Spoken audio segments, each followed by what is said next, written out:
खबरें जो आपको सीधे जोड़ती हैं हमसे, जिनका आपकी जिंदगी पर होता है सीधा असर। खबरों की वही तस्वीर, बिना बदले बिना डरे, जज्बा सच का लिए, सच दिखाते हैं। इंदौर संस्था रामराज्य पिछले 2 सालों से सामाजिक देशहित के लिए काम करने में अग्रसर है। संस्था के संस्थापक शैलेश त्रिपाठी जी ने बताया कि हम लगभग 2 वर्षों से समाज हित में, देश हित में सामाजिक कार्यों में कार्य करते हुए आ रहे हैं। हमने अपनी संस्था का नाम रामराज इसलिए रखा कि हमारी पूजनीय मार्गदर्शन श्री राम हमारे दिलों में बसते हैं, हमारे धड़कन में बसते हैं और हिंदुस्तान सनातन धर्म हमारे आराध्य श्री राम जी को पूजने वाला देश है। रामराज हमारा सपना है। आज जो नवयुवक युवतियां जिस तरह से पश्चिमी संस्कृति को अपना रहे हैं, यह हमारे लिए बहुत दुखपूर्ण है। हम अपनी संस्कृति भूलते जा रहे हैं, इसलिए हमारा संगठन आगे आ रहा है अपनी संस्कृति याद दिलाने के लिए। रामराज्य के पदाधिकारी गौरव शर्मा जी ने बताया कि आज हमारा युवा समाज भटक गया है। हम अपने संस्था राम राज्य के द्वारा अपने सभी युवा भाइयों को अपनी संस्कृति से जोड़ना चाहते हैं, देश इसके लिए काम करना चाहते हैं। इंदौर से संवाददाता विवेक सिंह की रिपोर्ट।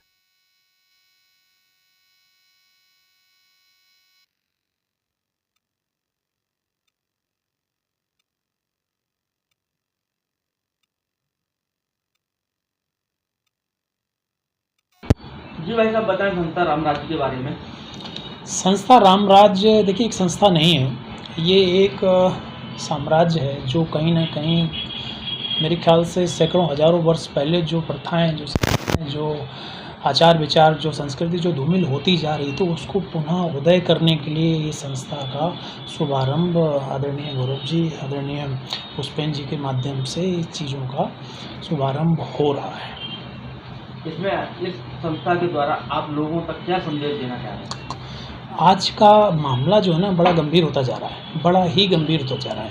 मतलब यूँ समझ लीजिए, चाहे वो युवा वर्ग हो, चाहे वो वयस्क हो, चाहे वो बुज़ुर्ग हो, कहीं ना कहीं एक मोबाइल का जो है ना कीड़ा, उसमें वो उल्लिप्त होता जा रहा है। संस्कारों से परे है, आदर्शों से परे है। स्वाभिमान सम्मान क्या होता है वो पूरी तरीके से धूमिल होता जा रहा है। इस कारण से मैं ये चाहूँगा हर एक व्यक्ति, चाहे वो किसी भी वर्ग का हो, चाहे वो किसी भी धर्म का हो, चाहे वो किसी भी समाज का हो, उसको हर एक व्यक्ति को अपने समाज के प्रति, अपने परिवार के प्रति एक दृढ़ता से एक सम्मानित एक शुभारंभ करे। आपको ऐसा क्या लगा कि आपने आपकी संस्था का नाम राम राज्य के ऊपर ही रखा? मैंने बोला ना अभी कि राम राज्य एक केवल नाम नहीं है, एक संस्था नहीं है, चूँकि एक बहुत बड़ा साम्राज्य जो हम बहुत पीछे छोड़ आए थे, हम उसको पुनः गठन कर रहे हैं कि समाज में एक वो छवि प्रस्तुत कर सकें। आप लोगों के माध्यम से, हम अपनी मेहनत से हमारे युवा भाइयों को जोड़कर, हम सभी लोगों को इकट्ठा करके हम वो छवि पैदा करना चाह रहे हैं जो हम कहीं ना कहीं धूमिल कर चुके थे। आज का जो कल्चर है ना, जो पाश्चात्य संस्कृति का, वो हमारा कल्चर है नहीं। लेकिन आज के ज़माने में वाया मोबाइल, वाया टेलीविज़न के माध्यम से हमारी जो संस्कृति है वो कहीं ना कहीं धूमिल होती जा रही है और पाश्चात्य जो संस्कृतियाँ वो यहाँ पर हावी हो रही हैं। जैसा कि अभी नाइट कल्चर की बात कर रहे थे अपन, जैसा कि अपन ड्रग की बात कर रहे थे, नशाखोरी की बात कर रहे थे, ये हमारा नहीं काम था। ये उन लोगों की जो योजनाएँ हैं कि कैसे जाके हम देश को यहाँ पूरा तितर कर सकते हैं, तो वो कहीं ना कहीं सफल भी हो रहे हैं। जहाँ एक तरफ नाइट कल्चर को ख़त्म करने की बात की जा रही थी, पर अभी कुछ दिनों से देखा जा रहा है कि नाइट कल्चर में लड़कियाँ बिल्कुल अपने आप को है ना, बिल्कुल नशे में धुत पाई जा रही है ना। देखिए वो लड़कियां या बच्चे जो भी हैं ना, मैं उनको थोड़ा कम दोषी ठहराता हूँ। दोषी कहीं ना कहीं उनके माता पिता हैं, जो वो उस चीज़ को नहीं समझ पा रहे हैं कि हमारे ही बच्चे किस जगह पे जा चुके हैं या किस जगह पे चल रहे हैं। उनको अपने मोबाइल से फुर्सत नहीं है और बच्चों को अपने मोबाइल से फुर्सत नहीं है। यहाँ दोस्ती यारी क्या चल रही है घर वालों को पता नहीं है। तो ये तो सब होना ही है, लेकिन हम फिर भी प्रयास करेंगे कि इस प्रकार की गतिविधियों को विराम दिया जाए। मामला चूँकि अति का बढ़ता जा रहा है और हम या हमारी टीम या संस्था रामराज इस चीज़ की कड़ी से कड़ी निंदा करते हैं कि इस प्रकार की कोई भी गतिविधियों को हम आगे नहीं बढ़ने देंगे, ना ही इंदौर में और ना ही प्रदेश में और ना ही देश में। हम हर संभव प्रयास करेंगे कि नाइट कल्चर वाला जो मामला है इसको पूरी तरीके से समाप्त किया जाए। आदरणीय मुख्यमंत्री जी, आदरणीय पुलिस प्रशासन के जो आला अधिकारी हैं हम उनको भी ज्ञापन देंगे कि जो गतिविधियाँ हम बढ़ती जा रही हैं उन गतिविधियों पर विराम दिया जाए, नहीं तो संस्था रामराज स्वयं सड़क पर उतरकर इनका विरोध करेगी। संस्था रामराज जी देश हित के लिए किस तरह से काम करेगी? हर प्रकार से हमारा उद्देश्य जो रहा है ना, गरीब तबके के लिए, बेरोज असहाय व्यक्तियों के लिए, परेशान लोगों के लिए, पशु पक्षियों के लिए, कई सारे क्षेत्रों में हम अग्रसर हैं जिनके माध्यम से हम उनके लिए कुछ ना कुछ करने का प्रयास कर रहे हैं। आदरणीय गौरव जी का एक बढ़िया काम है, ये कुत्तों के लिए, पपियों के लिए, डॉग्स के लिए बड़ा ही सराहनीय काम ये करते हैं। हर दिन इनका एक नियम बंधा हुआ है कि हर दिन ये कुछ ना कुछ उनकी सेवा में प्रस्तुत होते हैं उनके खाने के लिए। और कई ऐसे पशु, कई ऐसे जानवर, कई ऐसे कुत्ते हैं जो इनको देख के एकदम से आ जाते हैं यार ये कौन आ गए, इतना प्रेम भाव इन्होंने किया है। तो जब ये पशुओं के लिए, जानवरों के लिए इतना अग्रसर है तो हम क्यों नहीं मानवों के लिए अग्रसर होंगे। इसलिए हमारा प्रयास थोड़ा जटिल है। भाई साहब देखिए, आपने एक संस्था रामराज जी शुरू की है, तो मैं आपके द्वारा एक बात रखना चाह रहा हूँ कि जैसे कि जो आज के बुजुर्ग लोग हैं जिनके बेटे बड़ी बड़ी पोस्टों पे चले जाते हैं और उनको फिर लास्ट में वृद्धाश्रम जाना पड़ता है, तो हम चाहेंगे कि आपकी संस्था के द्वारा क्यों ना उनसे छोटे छोटे बच्चों को, पार्क में जगह रहती है, स्कूल में जगह रहती है और संडे सभी के लिए फ्री रहता है, तो भागवत गीता का या रामायण के कुछ ऐसी चीज़ें छोटे छोटे बच्चों को जानकारी दी जाए जिससे बच्चों को मोबाइल की लत भी कम होगी और उनको अपने पूरे सनातन धर्म के बारे में जानकारियाँ भी मिलेंगी। तो इस पर क्या कहना चाहेंगे? शुरुआत तो अपन यही करते हैं ना कि ये अनाथ आश्रम, अनाथालय बने क्यों रहे हैं? वो इसलिए तो बन रहे हैं कि हमने रामायण गीता पढ़ी नहीं है, हमने संस्कार, हमने धर्म के बारे में जाना ही नहीं है। जो व्यक्ति रामायण गीता पढ़े हुए बैठा हो ना, वो कभी नहीं चाहेगा अपने माता पिता को अनाथ आश्रम में भेजना, कभी भी नहीं चाहेगा। अगर ये चीज़ें जब भी तो बढ़ती हैं जब पाश्चात्य संस्कृति यहाँ पर हावी हो रही है। भाई आपने सुना होगा कि लिव इन रिलेशनशिप का मामला बहुत चल रहा है, ये यहाँ की धरोहर नहीं है, ये पाश्चात्य संस्कृति की धरोहर है कि वो यहाँ सब कुछ पूरी तरीके से प्रभावित कर रहे हैं, मोबाइल में पूरी तरीके से जीवन को स्थापित कर दिया है। अब हमको दूसरा कुछ करना ही नहीं है। तो हम पहला प्रयास यही रहेगा कि धर्म तो देखो ठीक ही है कि हर व्यक्ति अगर अपने माता पिता का सम्मान करने लग जाएगा ना, धर्म तो यूँ बढ़ रहा है, अनाथ आश्रम की जरूरत ही नहीं है। फिर भी हम प्रयास ये कर रहे हैं कि इस एक अलौकिक शक्ति को जागृत किया जाए कि कैसे हम पूरे इंदौर में, पूरे प्रदेश में, पूरे देश में हम धर्म का प्रचार कर पाएँ। आप युवाओं को क्या संदेश देना चाहेंगे? युवा बहुत सरल और थोड़ा सा परेशान है आज के ज़माने का। ज़रा सी बातों, भावों को ज़रा सी बातों पे बिखर जाता है। तो कहीं ना कहीं उनको आत्ममंथन, आत्मशक्ति की ज़रूरत है। छोटी छोटी बातों पे ज़रा से बहकावे में किसी भी हद तक चला जाता है। ऐसा नहीं है कि उसके अंदर वो शक्ति नहीं है कि वो जंग जीत जाए अपने आप से, लेकिन वो थोड़ा सा डरा हुआ है। इस कारण से मैं यही चाहूँगा कि अपने आप भरोसा रखें, अपने ऊपर भरोसा रखें, मेहनत करें। मेहनत करेंगे तभी आप कोई भी लक्ष्य को हासिल कर पाएंगे, वरना आज के ज़माने में आप 18 घंटे, 16 घंटे अगर मोबाइल पे देंगे ना, तो कहीं ना कहीं युवाओं के लिए बड़ा हानिकारक है। और आज का युवा जी भाई साहब बताएं संस्था रामराज के बारे में। संस्था रामराज देखिए एक संस्था नहीं है, ये एक साम्राज्य है जो कहीं ना कहीं मेरे ख्याल से सैकड़ों हजारों वर्ष पहले जो प्रथाएं, जो आचार विचार, जो संस्कृति जो धूमिल होती जा रही तो उसको पुनः उदय करने के लिए ये संस्था का शुभारंभ आदरणीय गौरव जी, आदरणीय पुष्पेन जी के माध्यम से इस चीज़ों का शुभारंभ हो रहा है। इसमें इस संस्था के द्वारा आप लोगों तक क्या संदेश देना चाह रहे हैं? आज का मामला जो है ना बड़ा गंभीर होता जा रहा है, बड़ा ही गंभीर होता जा रहा है। मतलब यूँ समझ लीजिए, चाहे वो युवा वर्ग हो, चाहे वो वयस्क हो, चाहे वो बुज़ुर्ग हो, कहीं ना कहीं एक मोबाइल का जो है ना कीड़ा, उसमें वो उल्लिप्त होता जा रहा है। संस्कारों से परे है, आदर्शों से परे है, स्वाभिमान सम्मान क्या होता है वो पूरी तरीके से धूमिल होता जा रहा है। इस कारण से मैं ये चाहूँगा हर एक व्यक्ति, चाहे वो किसी भी वर्ग का हो, चाहे वो किसी भी धर्म का हो, चाहे वो किसी भी समाज का हो, उसको, हर एक व्यक्ति को अपने समाज के प्रति, अपने परिवार के प्रति एक दृढ़ता से एक सम्मानित एक शुभारंभ करे व्यक्ति। आपको ऐसा क्या लगा कि आपने आपकी संस्था का नाम राम राज्य के ऊपर ही रखा? मैंने बोला ना अभी कि राम राज्य एक केवल नाम नहीं है, एक संस्था नहीं है, चूँकि एक बहुत बड़ा साम्राज्य जो हम बहुत पीछे छोड़ आए थे, हम उसको पुनः गठन कर रहे हैं कि समाज में एक वो छवि प्रस्तुत कर सकें आप लोगों के माध्यम से। हम अपनी मेहनत से हमारे युवा भाइयों को जोड़कर हम सभी लोगों को इकट्ठा करके हम वो छवि पैदा करना चाह रहे हैं जो हम कहीं ना कहीं धूमिल कर चुके थे।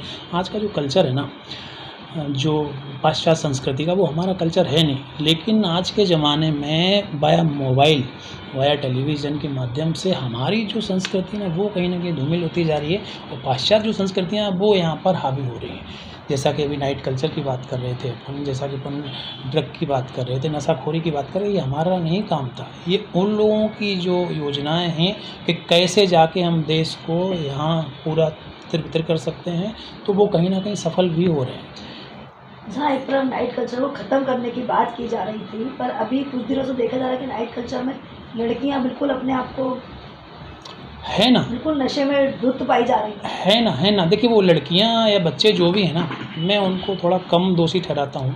दोषी कहीं ना कहीं उनके माता पिता हैं, जो वो उस चीज़ को नहीं समझ पा रहे हैं कि हमारे ही बच्चे किस जगह पे जा चुके हैं या किस जगह पे चल रहे हैं। उनको अपने मोबाइल से फुर्सत नहीं है और बच्चों को अपने मोबाइल से फुर्सत नहीं है। यहाँ दोस्ती यारी क्या चल रही है घर वालों को पता नहीं है, तो ये तो सब होना ही है। लेकिन हम फिर भी प्रयास करेंगे कि इस प्रकार की गतिविधियों को विराम दिया जाए। मामला चूँकि अति का बढ़ता जा रहा है और हम या हमारी टीम या संस्था रामराज इस चीज़ की कड़ी से कड़ी निंदा करते हैं कि इस प्रकार की कोई भी गतिविधियों को हम आगे नहीं बढ़ने देंगे, ना ही इंदौर में और ना ही प्रदेश में और ना ही देश में। हम हर संभव प्रयास करेंगे कि नाइट कल्चर वाला जो मामला है इसको पूरी तरीके से समाप्त किया जाए। आदरणीय मुख्यमंत्री जी, आदरणीय पुलिस प्रशासन के जो आलाधिकारी हैं, हम उनको भी ज्ञापन देंगे कि जो गतिविधियाँ यहाँ बढ़ती जा रही हैं उन गतिविधियों पर विराम दिया जाए, नहीं तो संस्था रामराज स्वयं सड़क पर उतर कर इनका विरोध करेगी। संस्था रामराज देश इसके लिए किस तरह से काम करेगी? हर प्रकार से हमारा उद्देश्य ही जो रहा है ना, गरीब तबके के लिए, बेरोज असहाय व्यक्तियों के लिए, परेशान लोगों के लिए, पशु पक्षियों के लिए, कई सारे क्षेत्रों में हम अग्रसर हैं जिनके माध्यम से हम उनके लिए कुछ ना कुछ करने का प्रयास कर रहे हैं।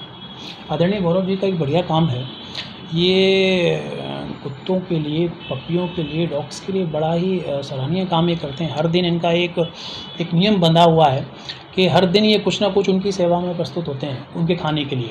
और कई ऐसे पशु, कई ऐसे जानवर, कई ऐसे कुत्ते हैं जो उनको देख के एकदम से आ जाते हैं यार ये कौन आ गए, इतना प्रेम भाव इन्होंने किया है। तो जब ये पशुओं के लिए, जानवरों के लिए इतना अग्रसर है तो हम क्यों नहीं मानवों के लिए अग्रसर होंगे। इसलिए हमारा प्रयास थोड़ा जटिल है। भाई साहब देखिए, आपने संस्था रामराज शुरू की है, तो मैं आपके द्वारा एक बात रखना चाह रहा हूँ कि जैसे कि जो आज के बुजुर्ग लोग हैं जिनके बेटे बड़ी बड़ी पोस्टों पे चले जाते हैं और उनको फिर लास्ट में वृद्धाश्रम जाना पड़ता है, तो हम चाहेंगे कि आपकी संस्था के द्वारा क्यों ना उनसे छोटे छोटे बच्चों को, पार्क में जगह रहती है, स्कूल में जगह रहती है और संडे सभी के लिए फ्री रहता है, तो भागवत गीता का या रामायण के कुछ ऐसी चीज़ें छोटे छोटे बच्चों को जानकारी दी जाए जिससे बच्चों को मोबाइल की लत भी कम होगी और उनको अपने पूरे सनातन धर्म के बारे में जानकारियाँ भी मिलेंगी। तो इस पर क्या कहना चाहेंगे? शुरुआत तो अपन यही करते हैं ना कि ये अनाथ आश्रम, अनाथालय बने क्यों रहे हैं? वो इसलिए तो बन रहे हैं कि हमने रामायण गीता पढ़ी नहीं है, हमने संस्कार, हमने धर्म के बारे में जाना ही नहीं है। जो व्यक्ति रामायण गीता पढ़े हुए बैठा हो ना, वो कभी नहीं चाहेगा अपने माता पिता को अनाथ आश्रम में भेजना, कभी भी नहीं चाहेगा। अगर ये चीज़ें जब भी तो बढ़ती हैं जब पाश्चात्य संस्कृति यहाँ पर हावी हो रही है। भाई आपने सुना होगा कि लिव इन रिलेशनशिप का मामला बहुत चल रहा है।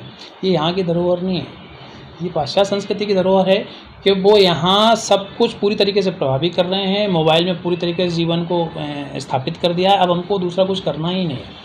तो हम पहला प्रयास यही रहेगा कि धर्म तो देखो ठीक ही है कि हर व्यक्ति अगर अपने माता पिता का सम्मान करने लग जाएगा ना, धर्म तो यूँ ही बढ़ रहा है, अनाथ आश्रम की जरूरत ही नहीं है। फिर भी हम प्रयास ये कर रहे हैं कि इस एक अलौकिक शक्ति को जागृत किया जाए कि कैसे हम पूरे इंदौर में, पूरे प्रदेश में, पूरे देश में हम धर्म का प्रचार कर पाएँ।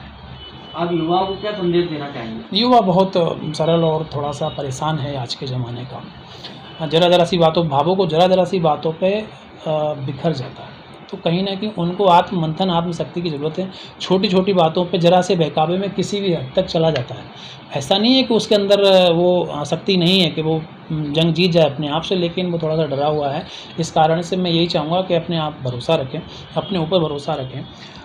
मेहनत करें, मेहनत करेंगे तभी आप कोई भी लक्ष्य को हासिल कर पाएँगे, वरना आज के ज़माने में आप 18-18 घंटे, 16-16 घंटे अगर मोबाइल पे देंगे ना, तो कहीं न कहीं युवाओं के लिए बड़ा हानिकारक है। और आज का युवा, जो देश का युवा है ना, वो वाक़ई में बहुत शक्तिशाली है, बशर्ते उसको अपना लक्ष्य स्थापित करना पड़ेगा। आपका परिचय। शैलेश त्रिपाठी।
लिए हम कार्य कर रहे हैं।